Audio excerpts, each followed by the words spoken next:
یہ موذی مرض جو اس وقت پوری دنیا کے اوپر خوف و ہراس پھیلائے ہوئے ہے، اس کے خوفناک سائے میرے وطن پاکستان کے اوپر بھی ہیں۔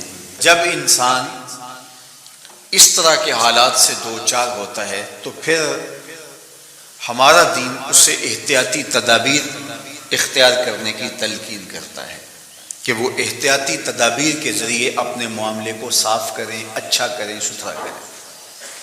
اور آج محکمہ صحت کی جانب سے جو جاری ہدایات ہیں ان کو آپ پڑھیں اور اس کے مطابق آپ عمل پیرا ہوں، تو اس میں جو نمایاں ہدایت ہے وہ یہ ہے کہ بار بار اپنے ہاتھ دھوئیں، بار بار آپ کلی کریں، ناک میں پانی ڈالیں، اپنے چہرے کو دھوئیں۔ یہ آپ کے لیے بہت زیادہ ان جراثیم سے اور اس وائرس سے بچنے کا سبب و ذریعہ ہوگا۔ اور میں کہتا ہوں کہ یہ چیز تو ہمارے دین نے ہمیں صدیوں قبل وضو کی شکل میں عطا کی۔ صدیوں قبل وضو پر وضو کرنا ہمارے دین نے ہمیں سکھایا ہے۔ نماز کے لیے وضو شرط ہے، اور وہ ایک وضو بھی اگر آپ کا 5 نمازوں کے لیے کفایت کرتا ہے تو ٹھیک ہے، لیکن اگر تم ہر نماز کے ساتھ نئے سرے سے وضو کرو، وضو کے باوجود وضو کرو، تو یہ وائرس سے نجات کا ایک ایسا نسخہ ہے جو صدیاں قبل آمنہ کے لال نے ہمیں عطا کیا۔ تو یہ ہمارا دین ہمیں سکھاتا ہے۔ میں کہتا ہوں کہ سائنس آج بھی سوالی بن کے محمد کی چوکھٹ پہ کھڑی ہے، حضور کی دہلیز پہ کھڑی ہے۔ دوسری بات، جب وبائیں پھیلتی ہیں، بیماریاں پھیلتی ہیں تو انسان متاثر ہوتے ہیں، بیماریاں پھیلتی ہیں تو انسان متاثر ہوتے ہیں۔ تو اس عقیدے پر کبھی بھی ذوف نہ آنے پائے کہ کل من عند اللہ، جو کچھ ہوتا ہے وہ اللہ کی طرف سے ہوتا ہے۔ اللہ کے اذن کے بغیر ایک پتا بھی جنبش نہیں کرتا۔ ہمیں اگر کوئی بیماری لاحق بھی ہو جائے تو وہ اللہ کے اذن کے بغیر نہیں ہوتی، اور اس بیماری سے موت کا وقوع پذیر ہونا اللہ کے اذن اور اس کی اجازت کے بغیر نہیں ہوتا۔ اور وہ اگر چاہے تو ہماری حفاظت فرمائے، اور اگر وہ چاہے تو اس بیماری سے آغوش موت میں ہم اتر جائیں۔ تو یہ عقیدہ ہمارے ساتھ ہر وقت جڑا رہنا چاہیے کہ ہمارے سارے معاملے اللہ کے دستے قدرت میں ہیں، لیکن یہ دنیا اسباب کی ہے، اس لیے حفاظتی تدابیر اختیار کرنے کی تلقین کی گئی۔ کوڑ کے مریض سے ایک نیزہ دور رہنے کی تلقین فرمائی گئی، اور اسی طرح جہاں طاعون آئے اس جگہ سے نکلنے سے روکا گیا، اور جو اس جگہ نہیں ہیں ان کو اس بیماری والی جگہ پر جانے سے منع کیا گیا۔ اور آج دنیا وہی کر رہی ہے جو میرے حضور نے بتایا تھا۔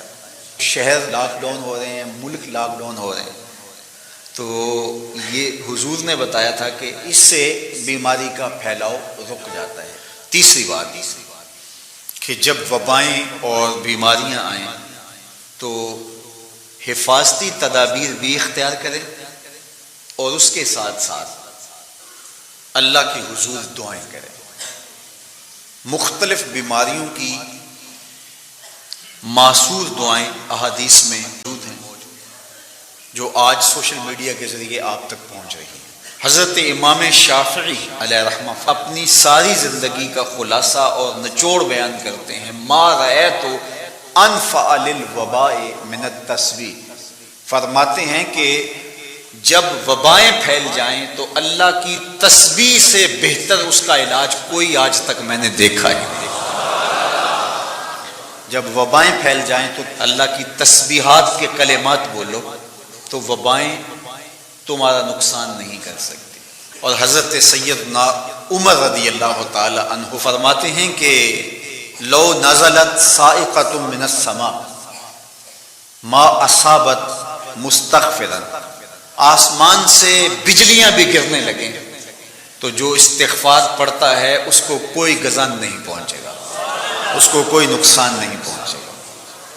تو کثرت کے ساتھ استغفار کیجئے، کثرت کے ساتھ اللہ کی تسبیح بولیے اور اس کے حضور رجوع کیجئے، توبہ کیجئے اور صدقہ کثرت کے ساتھ کیجئے، اور اللہ کے پاکیزہ گھروں میں آ کر کے آپ اس کے حضور دعائیں، التجائیں اور تمنائیں کیجئے۔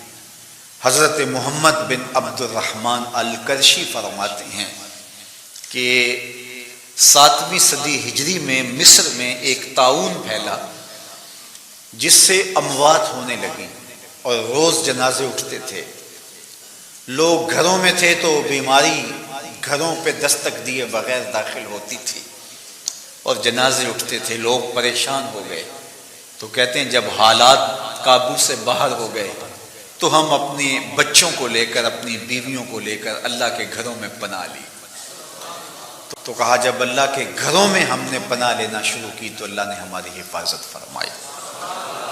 تو مسجدیں اللہ جل شانہ کے پاکیزہ گھر ہیں، اور مسجدوں کے اندر اس کے حضور آ کے رجوع کریں، گڑ گڑائیں، معافی مانگیں۔ یہ موقع خاص طور پہ غرباء کی اعانت اور مدد کا ہے۔ امراء تو 2 3 مہینے کا راشن گھر میں لا کے جمع کر کے بیٹھ گئے، لیکن دوسری جانب وہ غرباء، وہ لوگ جو روز کی روٹی کماتے ہیں اور روز اپنے بچوں کا پیٹ بھرتے ہیں، اب جب روزگار بند ہوئے اور ملک میں لاک ڈاؤن ہو گیا تو ان کے لیے وہ اسباب، وہ ذرائع رزق کے حصول کے بند ہوئے، تو وہ بھوک سے اگر مر جائیں تو یہ اس وائرس سے زیادہ دردناک وائرس نہیں ہے، چونکہ لوگوں کو وہ وائرس نظر آتا ہے جو میڈیا دکھاتا ہے۔ تھر کے اندر کتنے لوگ بھوک نامی وائرس سے مر رہے ہیں۔ اس لیے صدقہ و خیرات کیا جائے، معصورہ دعائیں پڑھی جائیں، خوف زدہ ہونے کی بجائے حفاظتی تدابیر اختیار کی جائیں، اور کثرت کے ساتھ استغفار کیا جائے اور کثرت کے ساتھ